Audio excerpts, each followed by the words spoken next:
조국 전 장관, 조국 혁신당 대표에 대해서는 사면을 한다는 거 아닙니까? 그래서 명단이 원래 뭐 조국 대표 사면 명단 들어가냐 안 들어가냐 그렇게 되는데 그거는 거의 기정사실화 됐고 어제 사면심사위원회에서 명단 들어갔다고 하고 뭐 이재명 대통령이 오케이만 하면 지금 뭐 나오는 거겠죠. 거기에다가 조국 전 대표뿐만이 아닙니다. 아내 정경심 씨, 또 최강욱 전 의원.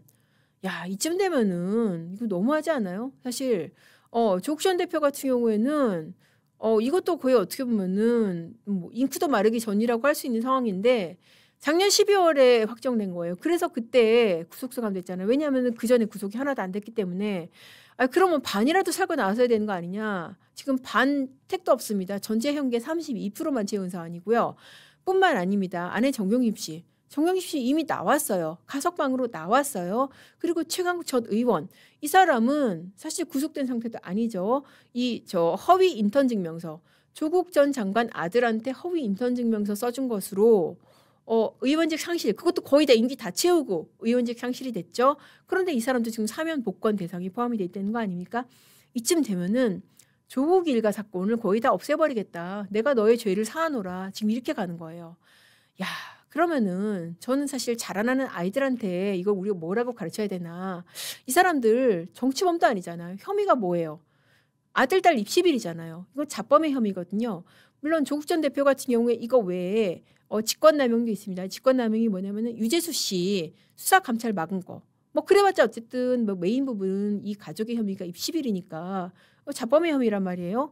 이런 부분들이 과연 정권을 잡았다는 이유로 우리 편이 정권을 잡았다는 이유로 이렇게 광범위하게 사면되고 면제를 받아야 하는 것인가.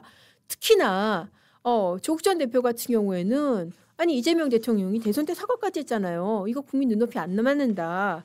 라고 하면서 민주당이 공정성에 대한 국민 기대를 훼손하고 국민을 아프게 한 거는 변명의 여지가 없다라고 이재명 대통령이 후보 시절에 사과까지 했던 그 사과의 메아리가 지금 다 끝나기도 전에 지금 사면을 해준다는 겁니다.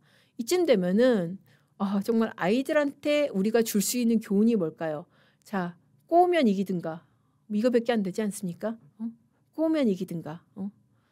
아니 지금 대통령 같은 경우에 재판하고 있던 거 대통령 됐다고 다 그만뒀죠. 5개 재판, 12개 혐의 다 지금 스톱됐죠. 그리고 이건 대통령의 주변 인사라고는 할 수 없지만 이쪽 진영 인사로서 이미 유죄 판결을 받고 확정돼서 형을 복역하고 있는 사람까지 다 저렇게 풀려나고 최강욱 씨 같은 경우에는 아마 이제 사면이 되면은 비상법관이 아마 풀릴 겁니다. 다음 총선이나 선거에 나갈 수가 있겠죠. 물론 조국 전 장관도 마찬가지고요. 그렇게 되는 겁니다. 그러니까 법치가 아니라 이거는 완전히 힘의 논리로 꼬우면 이기든가 아이들한테 그런 메시지밖에 줄 수 없는 그런 상황이 되지 않을까 싶습니다. 이게 정말 어떤 정치권이 국민들한테 내는 게 중요한 요소 중에 하나가 사실 메시지잖아요. 국민들한테 보여주는 메시지.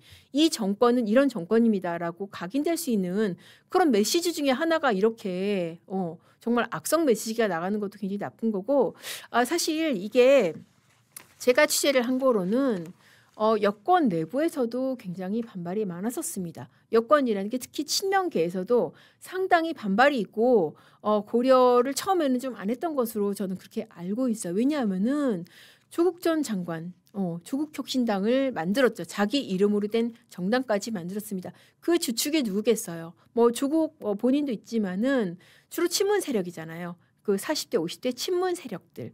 이 사람들이 사실 어떻게 보면 친명하고는 결이 다른 사람들이잖아요.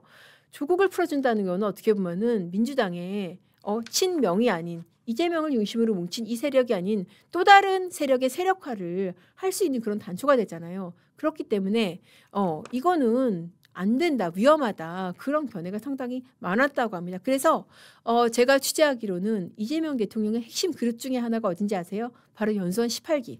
연수원 18기가 이재명 대통령 같은 경우에 중고등학교를 안 나왔잖아요. 소년공 하느라. 그래서 연수원이 자기의 어떻게 보면 유일한 사회생활이거든요. 연수원 18기 사람들 굉장히 앞으로도 조언 그룹으로서 굉장히 각광을 받을 겁니다. 이 사람들 그룹의 일부에서도 이거 안 된다. 이거 풀어주면 안 된다. 지금 누구를 키우는 거냐. 그런 의견들이 상당히 좀 있었던 것으로 저는 알고 있어요. 그리고 정성호 장관조차도 사실 사면 같은 경우에 법무부 업무입니다. 정성호 장관조차도 한 열흘? 한 2주 전만 해도 이거 고려 대상 아니다라는 그런 의견을 보였었다고 제가 지금 알고 있고요. 그런데 왜 그렇게밖에 할 수가 없었겠냐. 청구서죠.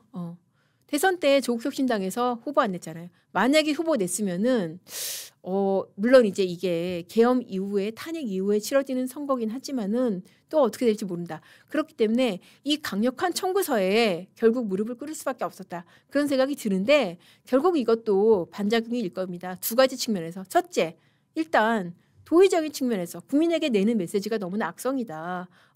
선거에 이기면은 입시비리 저질러도 이런 자범성의 혐의도 다 사면이 된다. 이런 측면에서 굉장히 안 좋은 메시지. 이거는 필연적으로 이재명 대통령이 재판 중반하고 결부가 될 수밖에 없거든요. 야, 선거 이기더니 대통령은 재판 중단되고 조국은 풀려나네?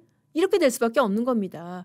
그리고 두 번째, 실리적인 측면에서도 그러니까는 이 친명 세력의 이 마음속에서도 풀려나면 안 되는데 그런 생각을 할 수밖에 없는 겁니다. 자, 조국이 어떤 사람이냐면은 여러분 기억하신지 모르겠는데 기억 혹시 나시나요? 대선, 진로, 좋은데이 이거 공통점이 뭘까요?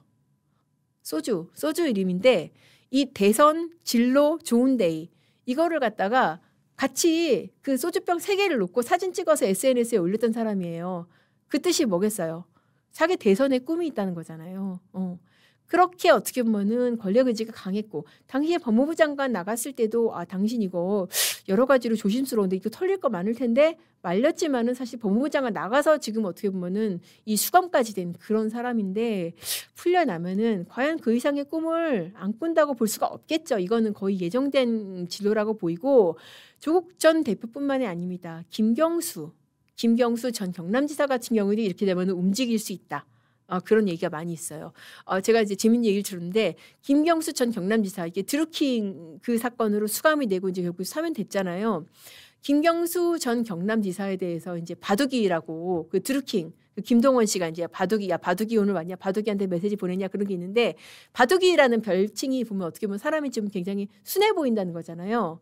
그런데 실제로도 굉장히 기자들한테도 태도도 좋고 사람이 굉장히 나이스해 보이는데 또 아는 사람 얘기로는 겉은 바둑인데 속은 도베르만이다. 그러니까 굉장히 찐 운동권이고 그야말로 이너서클 강력한 이너서클의 한 사람이었기 때문에 조국이 움직이면은 김경수도 움직일 것이다. 김경수 알고 보니 바둑이가 아니고 도베르만이었네. 그런 효과가 지금 나타날 수 있다는 겁니다. 자, 조국 사면 결코 뭐 어떤 사면으로 끝나지 않을 거고 앞으로 일파만파로 번질 수 있으니까 잘 한번 지켜보시죠.